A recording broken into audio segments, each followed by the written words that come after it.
للمتقين والصلاة والسلام على سيد المرسلين وعلى آله وصحبه أجمعين. أما بعد فأعوذ بالله من الشيطان الرجيم. بسم الله الرحمن الرحيم.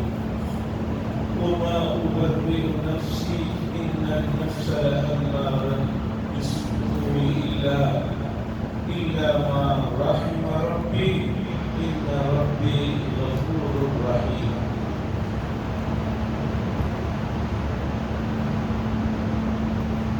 حضرت یوسف علیہ السلام کا واقعہ چل رہا ہے.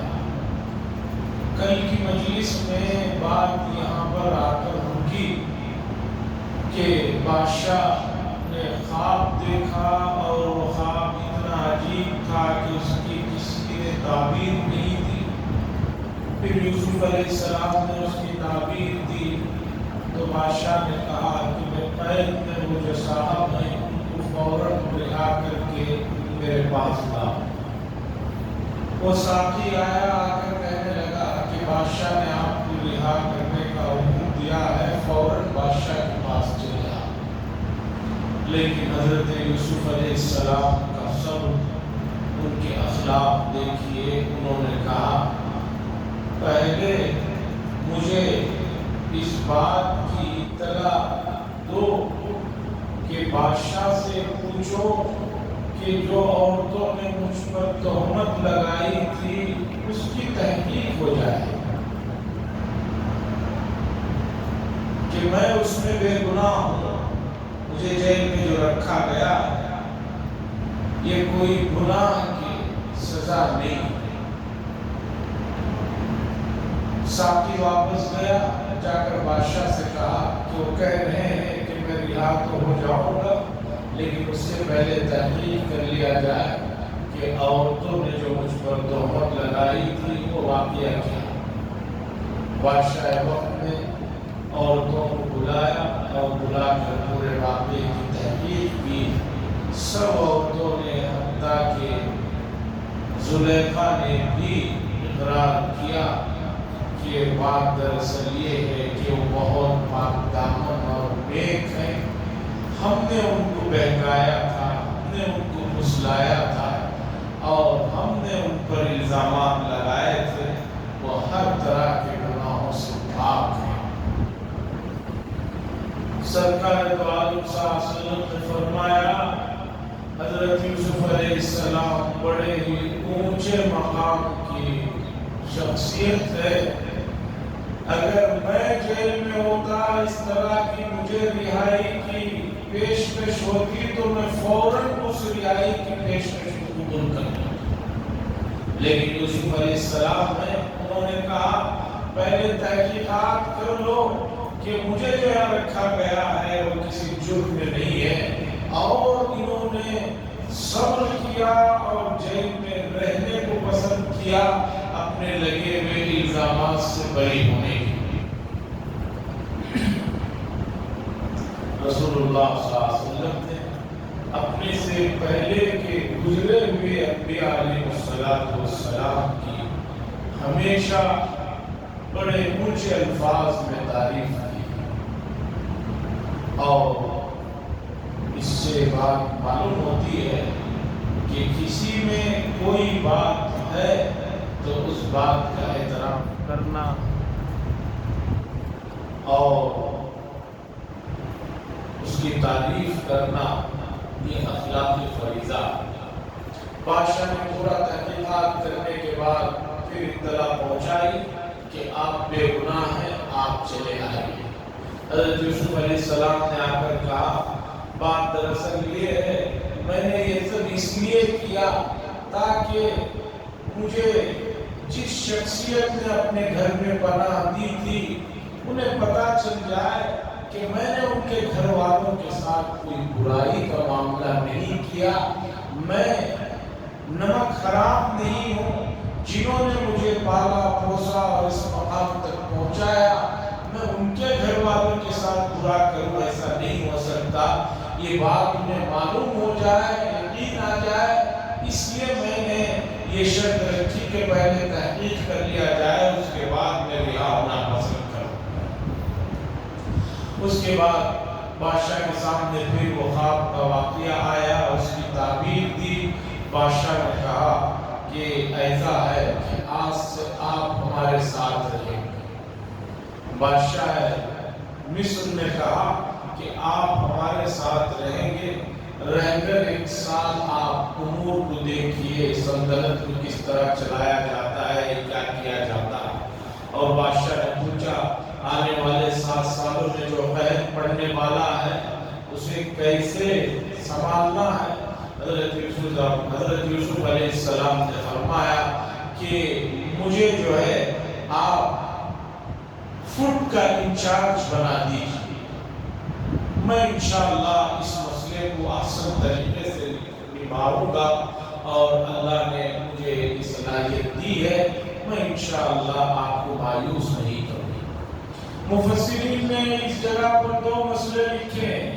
پہلا مسئلہ یہ لکھا ہے کہ اللہ نے کسی آدمی کو کوئی نعمت اور صلاحیت دی ہے تو اس نعمت اور صلاحیت کا اظہار اگر امت کے فائدے کے لیے کرنا ضروری ہے تو عاجزی سے اس چیز کا اظہار کر دینا چاہیے۔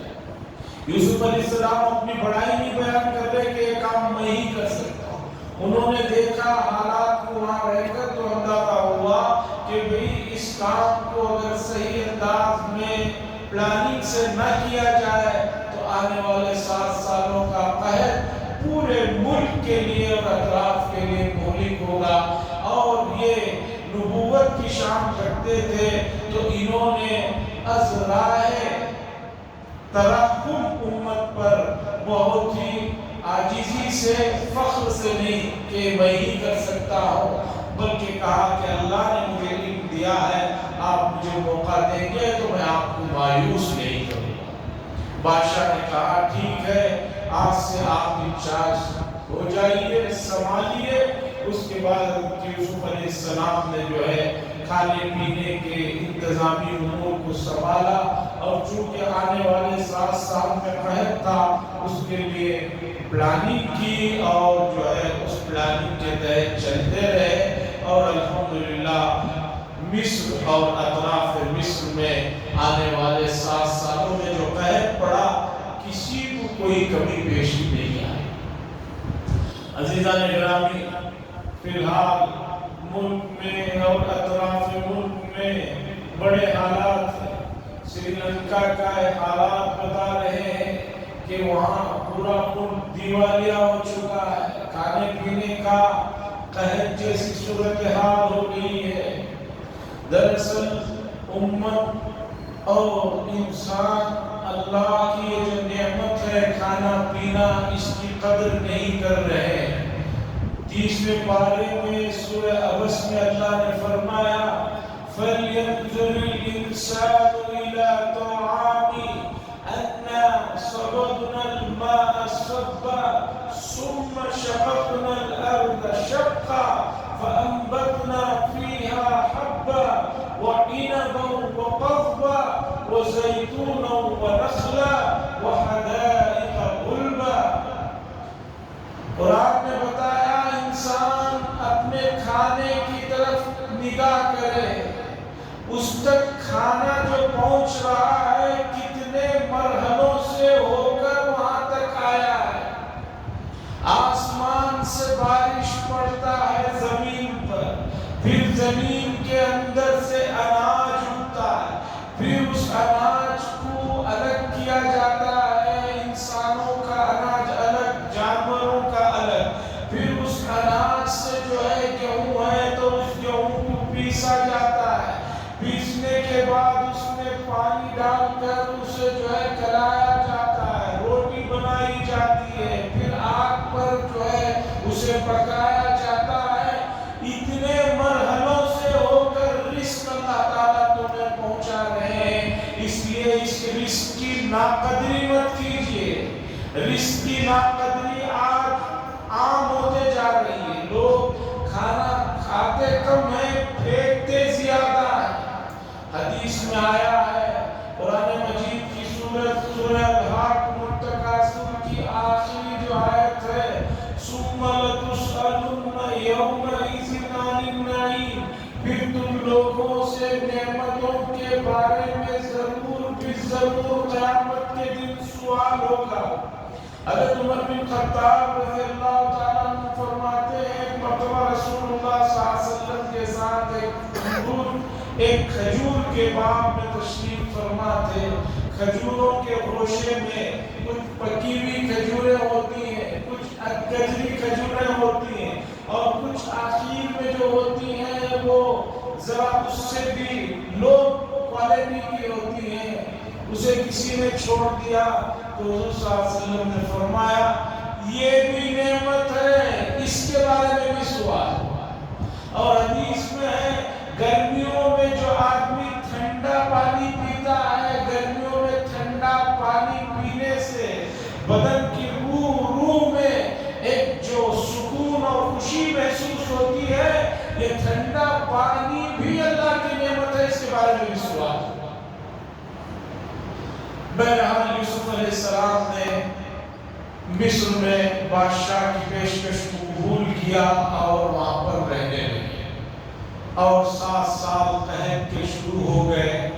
اسی دور میں مصر کے اطراف میں قحط کا جب دور چلا تو پتہ چلا کہ مصر میں قحط کے مارے ہوئے لوگوں کے لیے وہاں کے بادشاہ کی طرف سے اناج کا انتظام تھا۔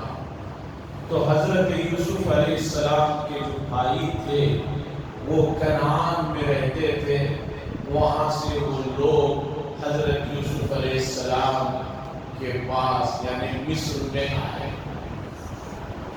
مصر میں آئے تو حضرت یوسف علیہ السلام نے فوراً بھائیوں کو پہچان لیا، لیکن بھائی نہیں پہچان سکا۔ تقریباً 30 سال کا عرصہ ہو چکا تھا۔ یہ بچپن میں ان کو انہوں نے کنویں میں ڈالا تھا، ابھی 40 سال کی ایک عظیم شخصیت ہو رہے تھے۔ بھائیوں نے نہیں پہچانا، حضرت یوسف علیہ السلام نے پہچان لیا، ان کو بلایا، بٹھا کر پوچھا کہ بھئی آپ لوگ تو یہاں کے نہیں لگتے ہیں، اس لیے کہ آپ کی زبان عبرانی ہے۔ وہ کہنے لگے نہیں، ہم لوگ مصر کے نہیں ہیں، ہم لوگ کنعان کے ہیں، اور ہم بڑے ہی اونچے گھرانے سے ہمارا تعلق ہے، ہمارے والد یعقوب علیہ السلام ہیں، وہاں بھی بڑا قحط ہے، ہم آئے ہیں۔ حضرت یوسف علیہ السلام نے پوچھا کہ اور تفصیلات بتاؤ، تمہارے ساتھ کون کون رہتا ہے، کیا ہے؟ انہوں نے کہا کہ ہم 12 بھائی ہیں، ایک چھوٹے بھائی ہیں، والد صاحب ان کو کہیں آنے جانے نہیں دیتے، اپنے پاس رکھتے ہیں، اور ایک بھائی تھے یوسف نام کے، وہ بچپن میں گم ہو گئے۔ اب ہم 10 بھائی آئے۔ حضرت یوسف علیہ السلام نے کہا ٹھیک ہے، تم لوگوں کو میں اناج تو دوں گا، لیکن دوبارہ اناج لینے کے لیے جب آپ آئے تو اپنے اس چھوٹے بھائی کو بھی لانا ہوگا، اگر نہیں لاؤ گے تو کچھ اناج نہیں ملے گا۔ اس کے بعد یہ جب 10 بھائی اناج لے کر جانے لگے، وہ روپیہ پیسہ لائے تھے اناج خریدنے کے لیے، وہ پیسہ تو لے لیا تھا حضرت یوسف علیہ السلام نے، لیکن چپکے سے ان کے اناج کے بوریوں میں ان روپیوں کو بھی رکھ دیا، تاکہ یہ جب واپس جائیں اناج کے ساتھ اپنا پیسہ جمع پونجی بھی دیکھیں تو دوبارہ ان کو آنے کی خواہش ہو اور اپنے بھائی کو لے کر آئے۔ یہ لوگ پہنچ کر یعقوب علیہ السلام کو بتایا کہ بادشاہ مصر میں رہتے ہیں، بڑے ہی نیک ہیں، انہوں نے ہمارا بڑا اعزاز کیا، اکرام کیا اور اناج دیا، اور یہ کہا کہ آئندہ جب آؤ تو اپنے بھائی کو بھی لے کر آنا، نہیں آؤ گے تو اناج نہیں ملے۔ والد صاحب نے کہا کہ میں نے پہلے بھی تمہیں ان کے بھائی کو بھیجا تھا، لیکن تم نے ان کو ضائع کر دیا، اس لیے میں ان کو نہیں بھیجوں گا۔ لیکن جب اناج کھول کر دیکھا گیا اس میں ان کی جمع پونجی بھی تھی، تو ان لوگوں نے کہا کہ ابا دیکھو بادشاہ کتنے رحم دل ہیں، ہماری جمع پونجی بھی واپس دے دیے ہیں، اگر ہم وہاں نہیں جائیں گے اناج کو تو بھائی کے ساتھ نہیں جائیں گے تو اناج بھی نہیں ملے گا اور ویسے ہی ہم لوگ بھوکے مر جائیں گے، اس لیے بھائی کو ہمارے ساتھ بھیجیے۔ ایک سوال یہ ہوتا کہ حضرت یوسف علیہ السلام جب مصر میں اتنے بڑے عہدے پر آ گئے اور انہیں معلوم ہے اپنے والد اور بھائی قریب ہی میں رہتے، تو انہوں نے ان کو اطلاع کیوں نہیں کی کہ میں یوسف ہوں؟ اطلاع کیوں نہیں کی؟ مفسرین نے لکھا ہے کہ اللہ کا حکم تھا کہ ابھی اطلاع نہ کی جائے، چونکہ یعقوب علیہ السلام کے اور امتحان لینا باقی تھا اللہ کی طرف سے۔ بہرحال بھائیوں نے والد کو بہت اصرار کیا تو حضرت یعقوب علیہ السلام نے کہا کہ تم لوگ مجھے قسم دو کہ جاؤ گے لے کر بھائی کو، پھر واپس بھی لے کر آؤ گے، یوسف کی طرح ان کو ضائع نہیں کرو گے۔ تو بھائیوں نے قسم دیا اور تاکید دی اور حضرت بنیامین کو لے کر دوبارہ اناج لینے کے لیے کنعان سے مصر آئے۔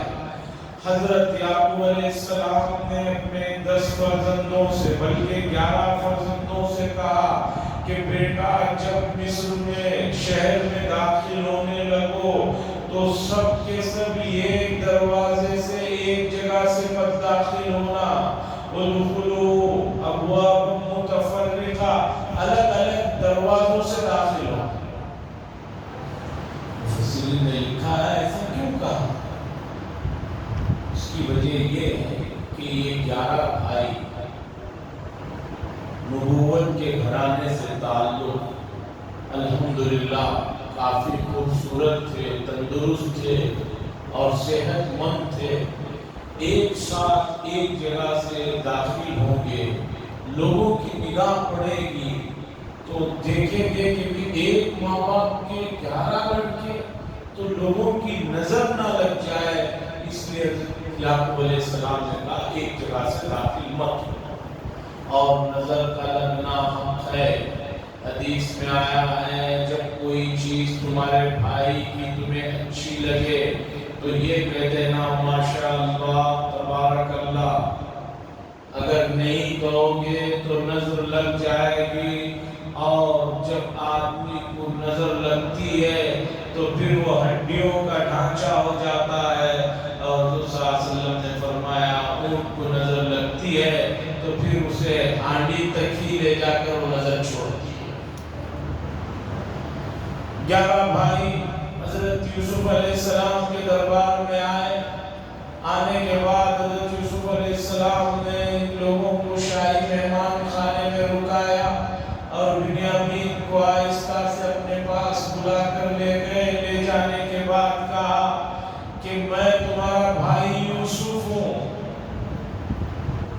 بہت خوش ہو گئے بنیامین۔ مفسرین نے لکھا ہے اتنے سالوں کے بعد ملاقات ہوئی، کتنی باتیں ہوئی ہوں گی، کیا کیا ہوئی ہوں گی، اللہ بہتر جانے۔ اس کے بعد حضرت یوسف علیہ السلام نے کہا کہ میں چاہتا ہوں کہ تم یہیں رک جاؤ، لیکن تمہیں روکوں کیسے؟ اس لیے کہ اگر میں نے تمہیں روک لیا تو کوئی تو عذر ہونا چاہیے، بہانہ ہونا چاہیے۔ بنیامین نے فرمایا آپ جیسے چاہیں کریں، مجھے روک لے، میں آپ کے پاس رکنا چاہتا ہوں۔ حضرت یوسف علیہ السلام نے فرمایا چلو میں نے ایک ترکیب بنائی ہے، انشاءاللہ تمہیں روک لے۔ اس کے بعد 11 بھائیوں کو سامان وغیرہ سب دے کر روانہ کیا گیا، اور حضرت یوسف علیہ السلام نے اپنے کسی خاص آدمی سے ایک شاہی پیالہ جو تھا، جو اناج ناپنے کا تھا یا کچھ کھانے پینے کا تھا، اس پیالے کو بنیامین کے سامان کے اندر چھپانے کے لیے کہہ دیا۔ اب اونٹوں پر سامان لد کر جا رہا ہے،